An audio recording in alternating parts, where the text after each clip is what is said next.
Hello viewers, welcome to my channel. আমি আজকে আপনাদের বার্ড নেস্ট কুনাফা তৈরি করে দেখাবো।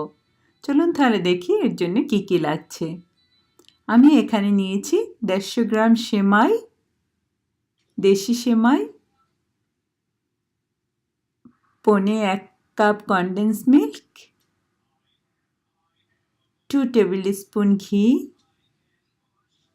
3 টেবিল স্পুন কোকোনাট পাউডার, আর লাগছে একটু এলাচি পাউডার। এ দিয়েই হয়ে যাবে আমার বার্ড নেস্ট। আমি একটা প্যান নিয়ে নিয়েছি, এতে ঘি দিয়ে দিচ্ছি, চেক করে নিচ্ছি গরম হয়েছে কি না। অ্যাড করে দিচ্ছি সেমাই। এখন আমি কিছুক্ষণ এটা ভেজে নেব। এটা যখন লাল হয়ে যাবে তখন আমি এর সাথে কনডেন্স মিল্ক মিশিয়ে দিচ্ছি। এখন আমি খুব ভালোভাবে এটা মিশিয়ে নেব। খুব ভালোভাবে মিশিয়ে নিতে হবে। দেখুন, এখন আমি অ্যাড করে দিচ্ছি কোকোনাট পাউডার আর এলাচি পাউডার। এখন আমি খুব ভালোভাবে এটা মিশিয়ে নেব। এটা আমার একটু মিশালেই এটা হয়ে যাবে।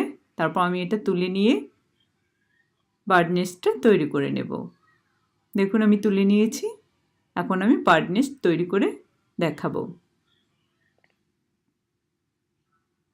দেখুন এটা খুব চেপে চেপে বানাতে হবে, না হয় খুলে যাবে।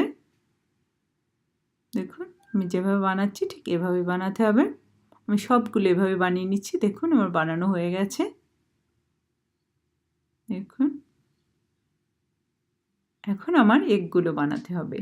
আমি এখানে নিয়েছি হাফ কাপের একটু বেশি পাউডার মিল্ক, আর half cup condensed milk, 3 tablespoon ঘি, আর অল্প একটু এলাচি পাউডার। একটা প্যান নিয়ে নিচ্ছি, অ্যাড করে দিচ্ছি ঘি, অ্যাড করছি কনডেন্স মিল্ক, পাউডার মিল্ক। এখন এটা খুব ভালোভাবে মিশিয়ে নিয়ে কুক করতে হবে যতক্ষণ পর্যন্ত না এভাবে প্যান থেকে উঠে আসে। দেখুন হয়ে গেছে। এখন আমি তুলে নিয়ে ডিমটা তৈরি করব। দেখুন আমি দেখিয়ে দিচ্ছি কিভাবে তৈরি করতে হবে। দেখুন একদম ডিমের মতো করে, এক সাইড একটু মোটা আর এক সাইড একটু চিকন হবে। দেখুন এখন আমি এগগুলো দিয়ে দেব।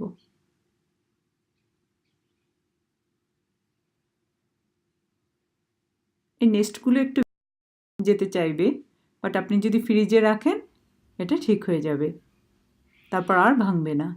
দেখুন